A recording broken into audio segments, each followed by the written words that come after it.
అందరికీ నమస్కారం. నా పేరు బాలగంగాధర్ తిలక్. ఇవాళ ఈ రాష్ట్రంలో ఒక రాక్షసుడి నుంచి ఈ రాష్ట్రం విముక్తి పొందింది. అంటే రాక్షసుడు అంటే మానవ రూపంలో ఉన్న ఒక మృగం అని ఎందుకంటున్నానంటే, ఇవాళ నా మతం మానవత్వం లేదు ఏదో వంకాయ కౌరులన్నీ చెప్తున్నాడు. ఆయన మతం మానవత్వం కాదు, ఆయన మతం ఫ్యాక్షనిజం. ఆయన నరరూప రాక్షసుడు. ఇంకొకసారి అంటున్నా, మానవ మృగం అని. ఎందుకంటే తల్లిని చెల్లిని వాడుకున్నాడు, తరివేశాడు. మతం మానవత్వం అంటాడు. మతం మానవత్వం అయినప్పుడు ఒక మోసకి అడిగిన డాక్టర్ సుధాకర్ ఎవరైతే విమర్శించారో ఆ విమర్శకు తట్టుకోలేక ఆయన నడి రోడ్డు మీద 2 రెక్కలు విరిచి ఇలాగ పడుకోబెట్టి ఆయన ఒక పిచ్చోడిని చేసి ఆయన చనిపోవడానికి కూడా కారకుడు జగన్మోహన్ రెడ్డి. అలాగే ఎవరైతే సుబ్రహ్మణ్యం ఉన్నాడో డ్రైవర్, అతన్ని చంపేసి డోర్ డెలివరీ చేస్తే అతను తీసుకొచ్చి పక్కన కూర్చోబెట్టుకుని పోలీసులతో దండాలు ఊరేగింపులు చేయించాడు. అది మానవత్వమా? అది మానవత్వమా చెప్పండి. ఇవాళ రాష్ట్రంలో ఎన్నో అక్రమాలు జరిగిపోయినాయి, అన్యాయాలు జరిగిపోయినాయి అంటున్నాడు. ప్రజాస్వామ్యం అంటున్నాడు. గడిచిన 5 ఏళ్లలో ఒక్కసారైనా సరే ప్రజలకు కానీ ఈ ప్రజాస్వామ్యంలో 4వ పోలైన జర్నలిస్టులకు కానీ, అంటే మీడియా ముందుకు ఒక్క రోజైనా వచ్చాడా అని అడుగుతున్నా. ఏ విలేకరికైనా సరే ఒక్కరోజైనా ఇంటర్వ్యూ ఇచ్చాడా? ఏ రోజు ఒక్క విలేకరికి కూడా కలవాల. ఎంతసేపు రికార్డెడ్ వీడియోలు తీసుకుని ఆ రికార్డెడ్ వీడియోలను తీసుకుని బయటకు వదలటం తప్పించి ఏనాడు ప్రెస్ ముందుకు వచ్చి నేను మోడీ గారికి కలిసా ఈ తెచ్చా రాష్ట్రానికి, లేకపోతే ఇంకొకరికి కలిసా రాష్ట్రానికి తెచ్చా, లేకపోతే కేసీఆర్తో కలిసా, పక్కనున్న కేసీఆర్తో కుట్రపూరితంగా కలిసా, కేసీఆర్తో కుట్రపూరితంతో కలిసి కూడా ఒక్కసారి కూడా మీడియా ముందుకు వచ్చి ఎప్పుడైనా సరే ఒక్క ప్రెస్ మీట్ అయినా పెట్టాడా అని అడుగుతున్నా. ప్రజాస్వామ్యం అనేది ఉన్నదా అని అడుగుతున్నా. ఇవాళ చంద్రబాబు నాయుడు గారు ఎప్పుడైతే జూన్ నెలలో అధికారంలోకి వచ్చారో ఆ రోజు నుంచి చూడండి, విలేకరులకు అందుబాటులో ఉంటున్నారు, అధికారులకు అందుబాటులో ఉంటున్నారు, కార్యకర్తలకు అందుబాటులో ఉంటున్నారు, నాయకులకు అందుబాటులో ఉంటున్నారు, ప్రజలకు అందుబాటులో ఉంటున్నారు. ఎవరైతే ప్రజలతో ఎన్నుకోబడే శాసనసభ్యులు, పార్లమెంట్ సభ్యులు ఉన్నారో వాళ్ళందరికీ అందుబాటులో ఉండి నిత్యం సుపరిపాలన, ప్రజాపాలన చేస్తున్నారు. అంతేగాని ఇలాగా దొంగ రాజకీయాలు చేసుకుంటా ఎక్కడో ఉండి రికార్డెడ్ వీడియోలు చేసుకుని కుట్రలతో కుతంత్రాలతో ఎప్పుడు చంద్రబాబు నాయుడు గారు చేయలే. కుట్రలతో కుతంత్రాలతో చేసింది ఆయన. మీ ఇంకా ఒక విషయం చెప్తున్నా. ఇవాళ రామాయణంలో రావణాసురుడు ఒక్కడే ఉన్నాడు, సీతాదేవిని ఎత్తుకెళ్ళిన దాంట్లో. కానీ ఇవాళ ఈ వైసీపీ పాలనలో, ఈ అరాచక పాలనలో, ఈ అన్యాయ పాలనలో, ఈ అక్రమ పాలనలో, ఈ దుర్మార్గ పాలనలో రోజుకొక రాక్షసుడు, రోజుకొక రావణాసురుడు బయటకు వస్తున్నాడు. ఎందుకంటే జత్వానీ కేసు తీసుకుందాం.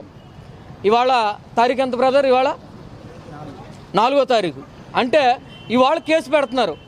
నిన్నే ముంబైకి వెళ్ళి వాళ్ళ ఇంటికి వెళ్ళి జత్వానీని తీసుకొచ్చేసారు. ఇది సమంజసమా? అంటే వీళ్ళన్నా జ్యోతిష్యాలా, లేకపోతే వీళ్ళన్నా మునులా? ముందే కేసు పెడతారనేసి వెళ్ళి తీసుకొచ్చేయటం ముంబై వెళ్ళి చెప్పండి. వీళ్ళు ఏమన్నా జ్యోతిష్యులా? ముందే రేపొద్దున కేసు పెడతారు, ఇవాళ తీసుకొచ్చేయాలి జత్వానీని. వాళ్ళు జత్వానీని ఎలా తీసుకొచ్చారు? ఆఫ్టర్ ఆల్ 5 లక్షలు అది ఏ కేసు కట్టాలి? 420 కేసు, చీటింగ్ కేసు కట్టాలి. అంటే బెయిలబుల్ కేసు. అది బెయిలబుల్ కేసు. 420 కేసు అనేది కేవలం 2 సంవత్సరాల లోపు శిక్ష పడుతుంది. దానికి బెయిలబుల్ కేసు. కానీ ఇవాళ ఆమెను తీసుకొచ్చి చిత్రహింసలు గురి చేసి కొన్ని మాటలు మీడియా ముందు మాట్లాడకూడదు. ఆమె నెలసరి క్రమంలో కూడా ఆవిడికి చాలా భయానకమైన చిత్రహింసలు పెట్టి చాలా విధాలుగా గురి చేసి దాని మీద మాట్లాడమనండి. ఇవాళ అన్యాయం జరిగింది, అక్రమం జరిగింది అని అంటున్నారు. ఎవరో మొన్న జగన్మోహన్ రెడ్డి గారు ఏమన్నా సైడ్ యాక్టర్ అన్నారు. ఏమయ్యా, సైడ్ యాక్టర్ కావచ్చు నీ దృష్టిలో, లేకపోతే ఇంకొకటి అవ్వచ్చు.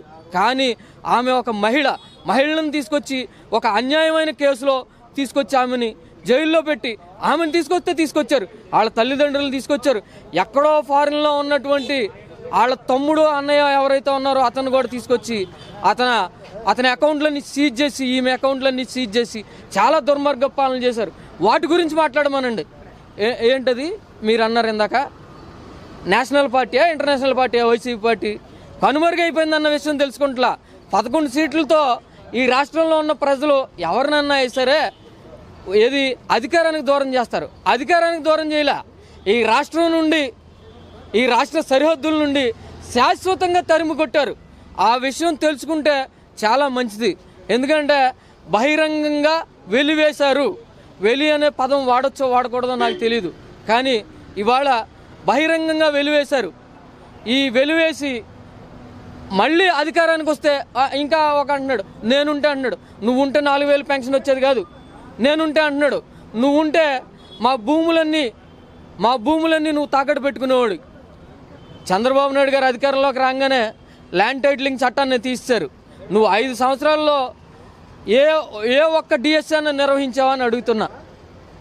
మెగా డిఎస్సీ అన్నావు, మెగా డిఎస్సీ ఎక్కడైనా నిర్వహించావు నువ్వు? 5 ఏళ్ళలో ఎన్నికలకి ఒక 6 నెలల ముందు ఒక దొంగ డిఎస్సీని తీసుకొచ్చి ఎగ్జామ్స్ పెట్టకుండా నువ్వు దొంగ నాటకాలు ఆడి విద్యార్థులు ఎవరైతే బీఈడీలు టీటీసీలు చేసి ఉన్నారో వాళ్ళ భవిష్యత్తుతో దోబూసులాడావు. కానీ ఎక్కడో చంద్రబాబు నాయుడు గారు ఎక్కడో ఆలోచిస్తున్నారు, కానీ ఆలోచించకూడదు. ఎవడైతే అన్యాయం చేశాడో, ఎవడైతే అక్రమం చేశాడో ఆ అధికారులందరినీ రోడ్డుకి ఈడ్చి జైల్లో పెట్టాలి. ఎందుకంటే ఇక్కడ నాయక్ అంట ఎస్ఐ ఈ కేసులో, ఒక డిఎస్పీ గారంట, భగవాన్ అనే సిఐ గారంట జనని కేసులో. బాధితులు ఎవరైతే ఉన్నారో ఆ బాధితులు వెళ్తే వాళ్ళని నానా మాటలని మిమ్మల్ని లోనేస్తాం అది ఇది అని లాస్ట్కి వేరే కేసు కట్టారు. కానీ కూటమి ప్రభుత్వం వచ్చిన తర్వాత వాళ్ళు స్పందనలో పెట్టుకుని ఎస్పీ గారి దగ్గరికి వెళ్తే ఎస్పీ గారు దాని మీద ఒక ఎంక్వైరీ వేశారు. ఎంక్వైరీ వేసినా కానీ ఎంక్వైరీ ఎవరిని వేశారు? పోలీసులను వేశారు. పోలీసులను కాదు, సపరేట్గా ప్రభుత్వం ఈ కేసులో ఒక సిట్నేసి ఎవరైతే జనని కేసులో ఆ తల్లిదండ్రుల్ని ఏడిపించారో, జనని చనిపోవడానికి కారణమయ్యారో వాళ్ళందరినీ అరెస్టులు చేసి అధికారులైనా సరే ఒక సిట్నేసి ఎవరైతే జనని కేసులో ఆ తల్లిదండ్రుల్ని ఏడిపించారో, జనని చనిపోవడానికి కారణమయ్యారో వాళ్ళందరినీ అరెస్టులు చేసి అధికారులైనా సరే అనధికారులైనా సరే ఎంతటి పెద్దటి అధికారులైనా సరే తీసుకెళ్లి లోన్ వేయాలని కూటమి ప్రభుత్వాన్ని, చంద్రబాబు నాయుడు గారిని, లోకేష్ గారిని, పవన్ కళ్యాణ్ గారిని, దగ్గుబాటి పురంధరేశ్వర్ గారిని కోరుకుంటున్నాం.